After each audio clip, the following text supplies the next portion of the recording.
Hey guys, Kelly of Cosplay here. Welcome back to the channel.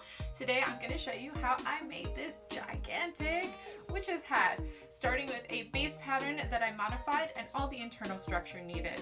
So let's get right into the video. So to start out, you're going to use McCall's pattern 7225, which comes with an existing witch's hat. And we're going to modify this pattern. So what I did is I cut out the pattern pieces, and then I went ahead and added onto them. So I think it added about 6 inches, if I remember correctly, onto the brim of the hat. And then I modified the tip of the top of the pointy part of the hat so it went at an angle.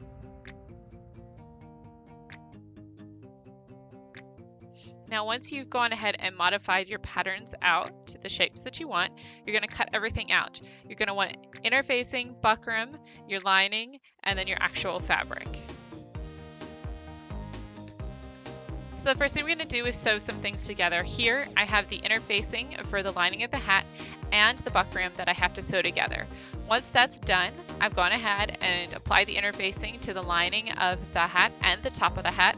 And I've sewn together the pointed part of the hat with both the fabric, the buckram, and then also the lining. Now I'm going to take the buckram for the base of the hat, and we're going to create a structure in this to support the hat. So I'm going to use some single fold bias tape, and here I have millinery wire that I had in my stash, but you can also use steel wire, which I will use as well later on. So what I'm going to do is create channels with the bias tape. So pin that around the edge as the first channel, and then we're going to add additional channels that I'm going to show you in the next, video clip. So I went ahead and I sewed the first channel in, and I filled it with the millinery wire. But once I did that, I realized I was going to need much more support. As you can see, it's way too flimsy. So I went ahead and took some more bias tape that I had in my stash and created 4 additional channels around the buckram base. Once I had sewn all that down, it was time to insert the wire. And when I was doing this, I discovered that it's a pain in the ass to put wire into these round channels. So what I ended up doing actually was using my seam ripper to create additional breaks in the channels to feed the wire through. And I also had to use pliers, especially once I get to the really big channels, to feed it through. Now this is from earlier when I stuck the millinery wire in. To finish it, I'm just going to use a little bit of duct tape. So I take a small strip of duct tape and I'm going to wrap that around the wire, and I did this for the steel wire as well. And then what I'm going to do is bend the wire back towards the duct tape, going both ways to secure it in place so nothing is going to slide. So bend it back and then clip it.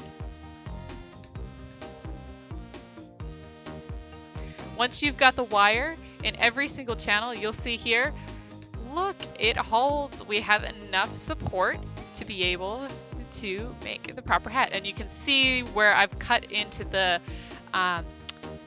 bias tape to create additional breaks to make it easier to slide the wire through.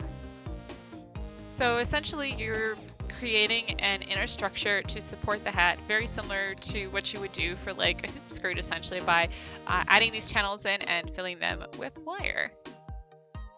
Now once that is done, we're going to sew the brim of the hat together. So I've gone ahead and pinned together the lining and the main fabric, and I left a hole in it so that we can slide the base in. So you can see here, there's the hole that I left.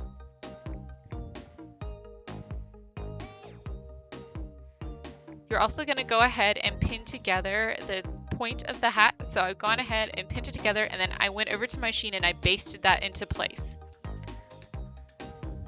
Once that's basted into place, you're going to flip your brim of your hat right side out, and we're going to pin into place the top of the hat. So we only want to pin it to the outer layer of taffeta. You don't want to pin it in whatever fabric you use. You don't want to pin it to the lining layer.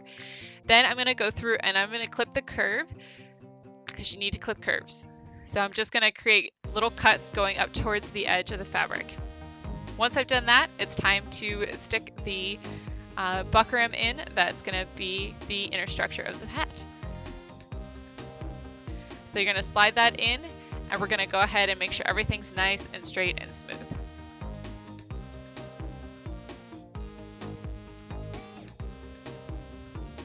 can see the hat stands up on its own.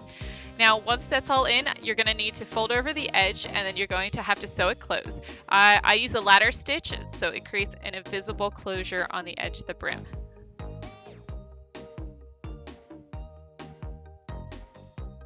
Now we have to do the final closure of the hat, which is attaching the linings. So the first thing I'm going to do is I'm going to go back around and clip the curves again. Because this is a rounded piece, you have to clip the curves, otherwise you won't be able to fold it in to pin it into place. And then once I've gone ahead and clipped all the curves, I'm going to go through and I'm going to pin the lining into place. And then we'll sew that together to create a seamless finished hat. So here you can see how it looks all pinned into place. And then once again, I used a ladder stitch. So it's an invisible stitch and sewed it together by hand. And that's a completed gigantic witch's hat. Alright guys, and that's it. That's how you create a gigantic witch's hat like this out of fabric. If you have any questions at all, please leave those in the comments down below and I'll do my best to answer them. Don't forget to like and subscribe for more cosplay content, and I'll see you next time. Bye!